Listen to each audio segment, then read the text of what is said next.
The summer she turned 29, Lenora Marsh learned that silence had a texture. It wasn't like the quiet of the countryside where she'd grown up, the kind that wrapped around you at dusk when the fields went still and the last birds settled into the trees. That silence had been soft, alive. The silence inside the Aldridge house on Pemberton Street was different. It had edges.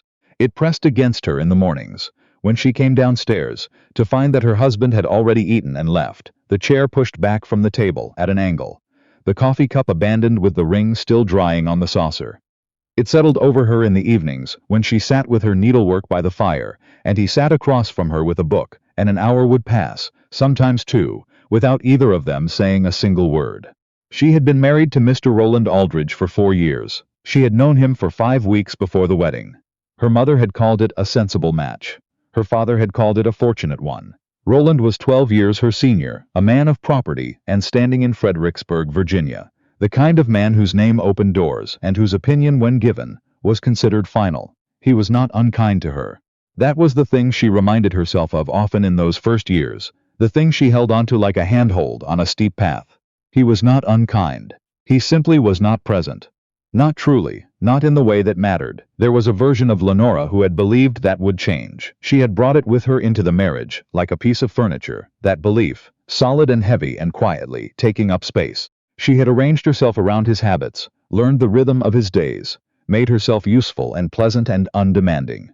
She had kept his house with care, and received his business associates with grace, and said nothing when he canceled the plans they had made, or forgot them entirely, or made other plans without thinking to mention them to her at all. She had told herself, this is what marriage is. This is what all women have.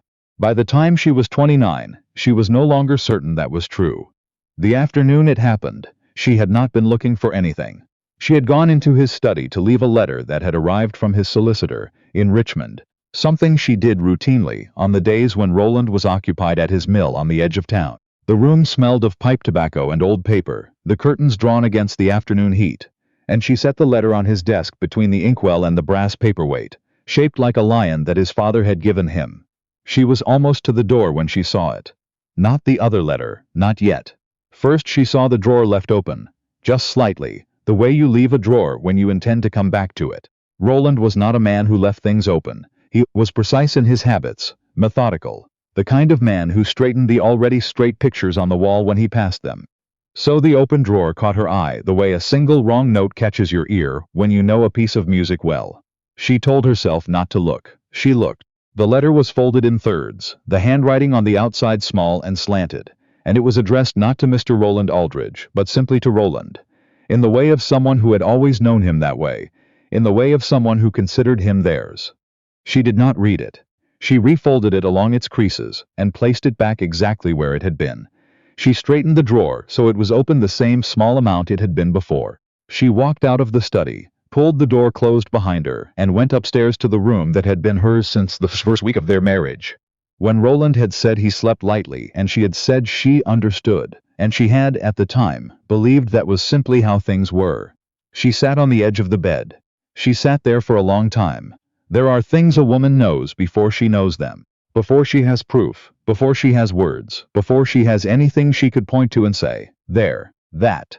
She knows. The way you know a storm is coming, not because you can see the clouds yet, but because the air changes, because the light changes, because something in the back of your neck knows it before your eyes do. Lenora had known something for a long time. She had known it in the way Roland would sometimes go quiet in the middle of dinner when a name came up in conversation, a woman's name, said casually by someone at their table, and the quiet would last only a second before he resumed talking, but she would feel it. That slight pause, like a skip in a song. She had known it in the way he sometimes came home smelling of a soap she didn't keep in their house. She had known it in the way he had stopped, sometime in the second year of their marriage, from ever reaching for her hand. She had put all of those knowings in a drawer of her own and closed it carefully. Now the drawer was open. 3 weeks passed. She did not confront him. She did not search his study again. She did not write to her mother, or her sister, or anyone she trusted, because she was not yet certain what she would say, and because saying it would make it real in a way that she was not ready for. She went about her days with the terrible efficiency of a woman who has learned to perform normalcy as a kind of armor. She planned the meals, and received the callers, and sat across from Roland at dinner, and answered when he spoke, and smiled when it was called for, and at night she lay in her room with her eyes open, and thought about the letter. She thought about the woman who had written it. She thought about the word Roland. Just his name, like a door left open. She thought about the fact that she had married a man at 25 because her family needed her to, because it was the sensible thing, because she had been raised to understand that what a woman felt about her life was somewhat beside the point. She was 29 years old. She had $14 in a small tin box that she kept in the back of her wardrobe, money she had saved from the household allowance over 3 years, $1 here, $1 there, the way you save things when you're not sure why yet, but some part of you knows you should. She lay in the dark and did the arithmetic. The thing that decided it was not what she had expected. She had imagined, in those quiet weeks, that there would be a confrontation, that she would finally speak and he would finally tell her and there would be a scene, something with tears and raised voices and doors slamming, the kind of reckoning she had read about in novels. She had imagined herself with her chin raised, standing in some doorway with the light behind her. What happened instead was a Tuesday evening in late September. Roland had 2 men from the mill over for dinner, men she knew by sight, Mr. Bellows and his younger partner, a man named Crane, who wore his ambition the way some men wear cologne. She had prepared the dinner herself that afternoon, had spent the better part of 2 hours on a dish that Roland had mentioned, once, months ago, that he enjoyed. She had set the table with the good china, she had dressed carefully. After dinner, she brought the port into the sitting room, and the men settled, and she began to gather the dessert plates, and they forgot she was there. That was how it always worked. She became invisible the moment the food was finished. The china in her hands, the small sounds of her work, the proximity of her body, none of it registered. She had learned not to mind. She was at the sideboard when she heard her name. Good enough to have married Lenora, Crane was saying, and there was laughter in his voice before the sentence was even finished. The kind of laughter that meant a joke was coming, and Bellows was already chuckling, and Roland was leaning back in his chair with his legs crossed, easy and comfortable. The most relaxed she had seen him in weeks. I mean no offense by it. She's a fine woman. But it's not as though the heart was particularly. The heart was not involved, Roland said pleasantly. It was a practical matter. Her father's land was adjacent to mine, and the combination was useful. There's nothing more to it than that. There was more laughter. Something about the way Roland said it. The pleasantness of it, the lightness, the way it was so clearly something he had said before, something he was comfortable saying, something he had perhaps said many times in many rooms when she was not there to hear. That was the thing, not the words themselves, the ease of them. She set down the plate she was holding. She set it down slowly and carefully, without making a sound, because she was still, even in that moment, herself. She did not want to break anything. She did not want to make a scene in front of men she barely knew. She went to the kitchen and she stood at the window above the sink, and she looked out at the small garden she had planted in the spring, the rows of herbs and the climbing roses she had staked herself, and she thought, that is what 4 years of my life is worth to him. Adjacent land. A practical matter. Nothing more. She waited until the men had gone. She waited until Roland's footsteps had gone up the stairs and she heard his door close. Then she went to her room and opened the wardrobe and took out the tin box with the $14. She took out the small bag she used for traveling and she began quietly, methodically to pack. She did not take much. A change of clothes, her warmest shawl, the small leather journal she had kept since she was 16, a photograph of her grandmother, Harriet Dean, the only woman she had ever known who had looked at the world as though it owed her something and been right about that. She did not take her wedding ring.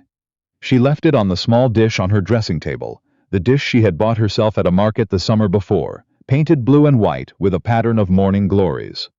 She looked at the ring for a moment. Then she walked out. The night was cooler than she'd expected. September in Virginia could still hold summer by the throat well into the evening, but this night had let it go, and the air was clean, and smelled of wood smoke from somewhere down the street. She walked quickly, not looking back at the house, not because she was afraid she would waver, but because she had already made the decision, and looking back served no purpose. She had a plan.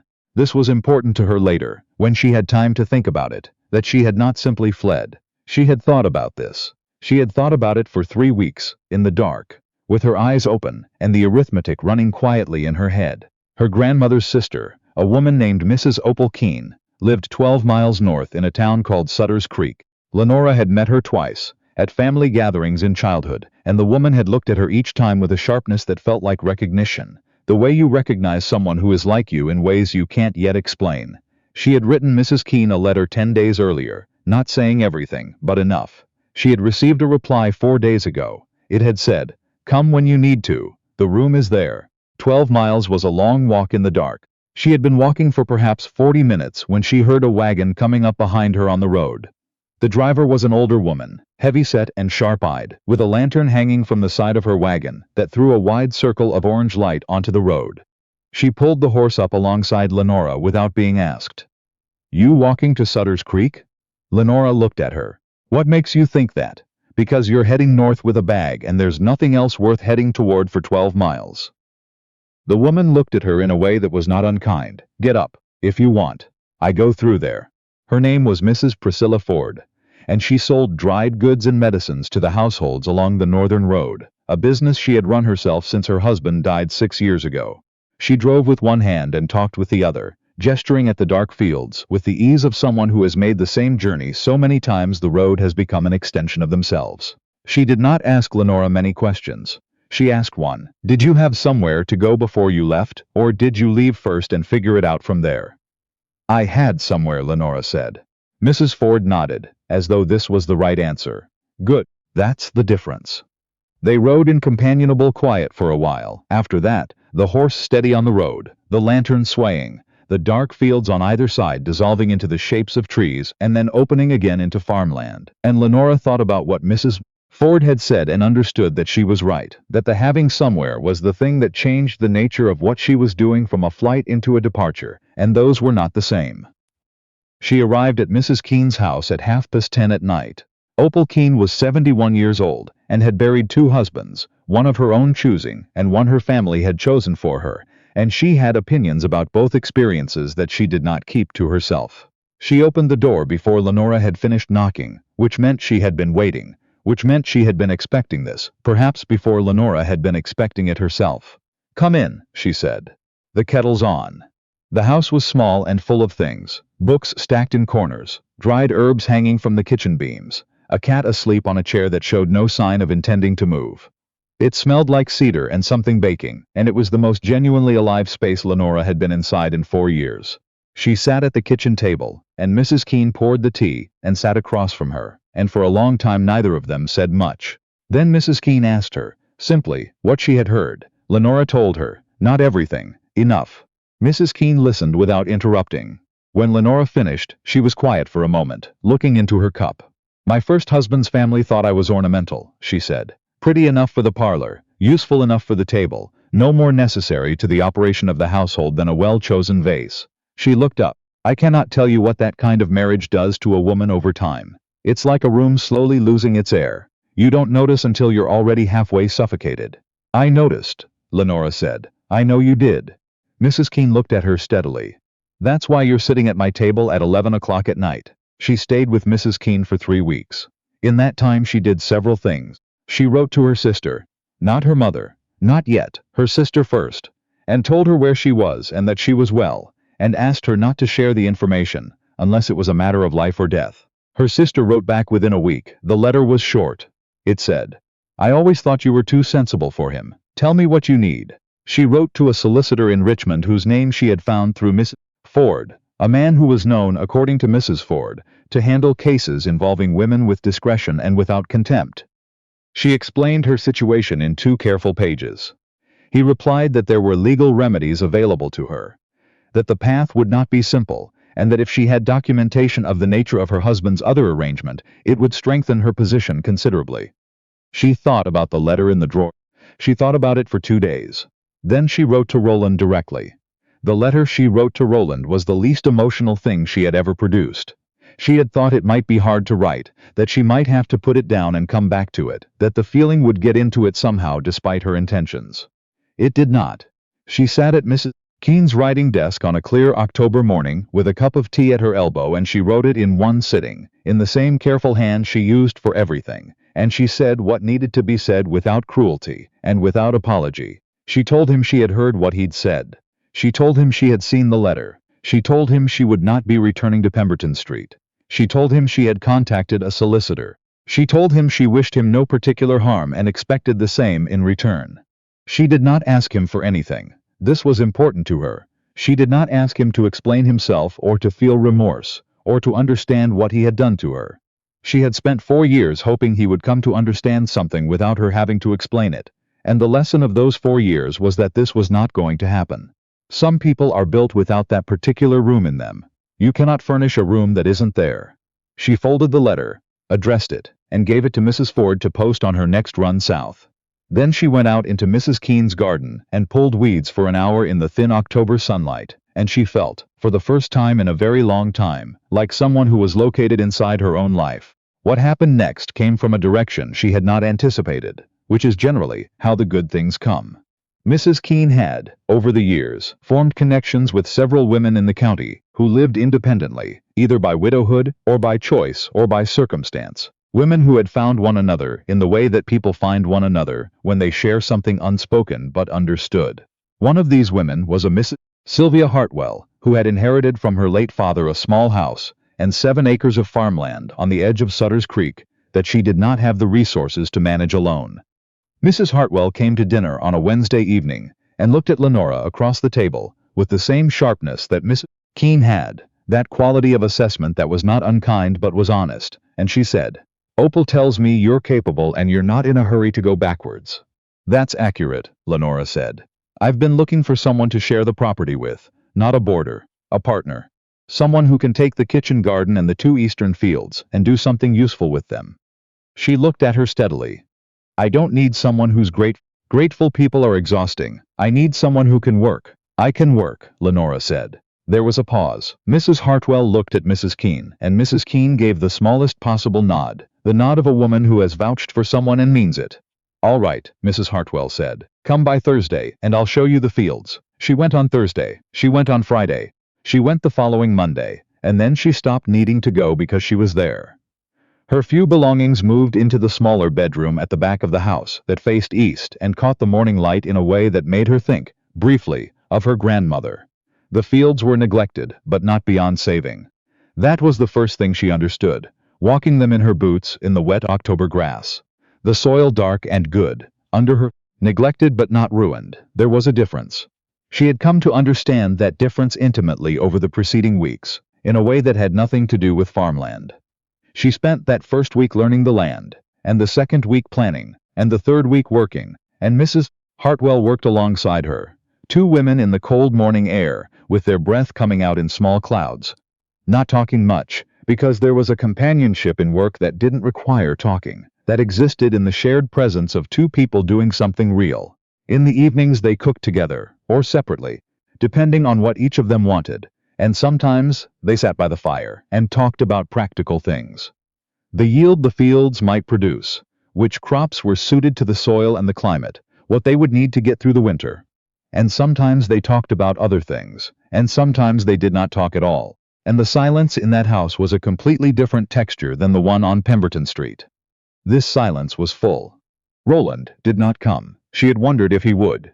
She had wondered, in those first weeks, whether she would hear his horse on the road or see a letter from him that was not what she'd expected.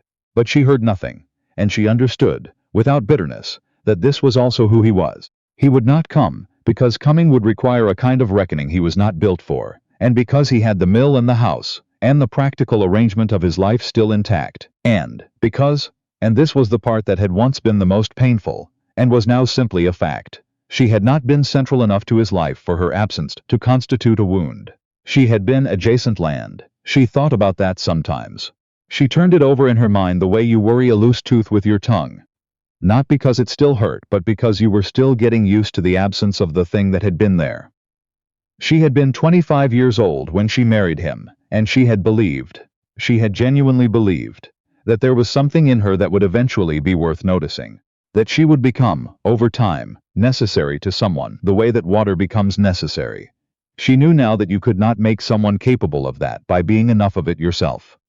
The solicitor's letter came in December. It was thorough and businesslike, and contained both bad news and good news, arranged in the order that made the good news feel more like a gift. The bad news was that the process would be long. The good news was that there was a process. The good news was that the letter she had mentioned, the one in the drawer, and other evidence that her solicitor's inquiries had surfaced, suggested that Roland's position was significantly less comfortable than he might have assumed. The good news was that the property question was more in her favor than either of them had probably realized, because of a clause in the original arrangement that Lenora's father had insisted upon. A clause that Roland's solicitor had apparently glossed over at the time, that stipulated certain provisions in the event of the marriage's dissolution. Her father, who had thought the match a fortunate one, had also, it turned out, protected her. She read that part of the letter twice. Then she put it down and looked out the window at the eastern field, which was resting under a thin skim of frost, quiet and waiting for spring, and she thought about her father in his study reading that document all those years ago, a younger man than she remembered him, being now, reading the language of it with his careful eyes, and insisting on that clause with whatever quiet stubbornness he had always had when something mattered to him. There, she would have to write to him. She had been putting that off. She wrote the letter that afternoon. Spring came the way it does in Virginia, not politely but with a kind of insistence, pushing up through the cold ground before the air was quite ready for it. Green edges showing on the bare fields, the creek running fast and brown with snowmelt from the mountains. The eastern fields greened. Lenora and Mrs. Hartwell planted in the first weeks of April, working in the mornings when the ground was soft, and by May there were rows of things in the soil that would become other things by summer, and there was something about that simple fact. The rows, the order, the knowledge of what was coming, that Lenora felt in her chest rather than her head. Other women came that spring. It started with Mrs. Ford bringing a woman with her on one of her northern runs, a younger woman, perhaps 20, who had a small child on her hip, and the look of someone who had run out of options before she ran out of courage. Mrs. Ford had brought her to Mrs. Keene, and Mrs. Keene had brought her to Mrs. Hartwell's house, and the woman had stood in the kitchen doorway with the child balanced on her hip and looked around with the expression of someone stepping from dim light into sunlight, the eyes adjusting, the face changing. "We have a room," Lenora said. "If you can manage the west garden, it's yours." The woman, her name was Dorinda Crewe, and she had a laugh that arrived suddenly and left quickly, like a bird taking off. Was the first situation. She was not the last. By the end of that summer, Mrs. Hartwell's house had become something that didn't quite have a name yet, which suited everyone there, since naming things too early has a way of shrinking them. There were 4 women on the property, 4 sets of hands, and 4 different knowledges and a shared agreement, mostly unspoken, that what they were building here was theirs, and they would not let it be taken. There is a particular kind of freedom that comes not from having everything, but from needing very little that you cannot provide yourself. Lenora understood this in the fall of her second year, standing at the edge of the eastern field in the late afternoon with the light going golden across the harvested rows, her arms tired in the way of honest tiredness, the kind that comes from work and not from endurance. She was 30 years old. She had $43 in the tin box now, which she kept in the same wardrobe she'd brought from Pemberton Street, one of the few things she'd eventually arranged to have collected, because it had been hers before the marriage and she had seen no reason to leave it behind. She thought sometimes about the woman she'd been on Pemberton Street. She did not think of her unkindly. That woman had done what she knew how to do, had been what she was taught to be, had folded herself into a shape that was expected of her, and had held that shape for 4 years with dignity and without complaint. That was not nothing, that required something, but she was not that shape anymore. She had taken the ring that she'd left on the dish with the morning glories and eventually placed it in a small envelope and sent it back with a note that said only, "I believe this belongs to your other arrangement." She had felt, after mailing it, something that was not quite triumph and not quite peace, but was somewhere between the two, a settling, a click, the sound of a door closing firmly but without violence. The legal matter resolved itself in the spring of her 3rd year, which was what her solicitor had told her to expect. And the resolution was not everything she might have wanted, and was more than she had feared, which is often the best you can say of such things.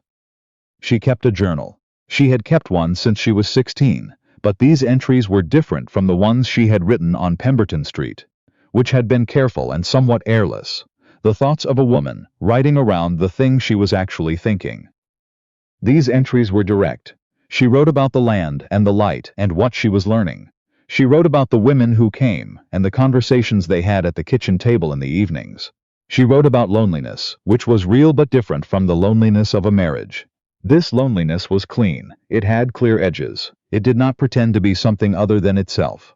She wrote, one evening in October, the following. I thought for a long time that what I needed was to be chosen.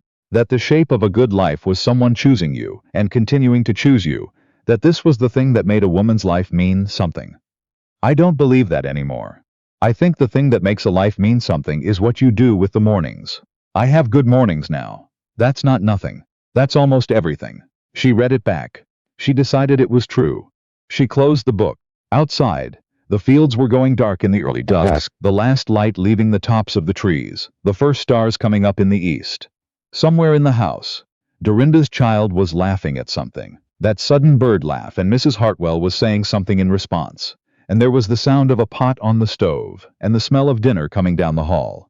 Lenora set the journal on the shelf and went to help with dinner.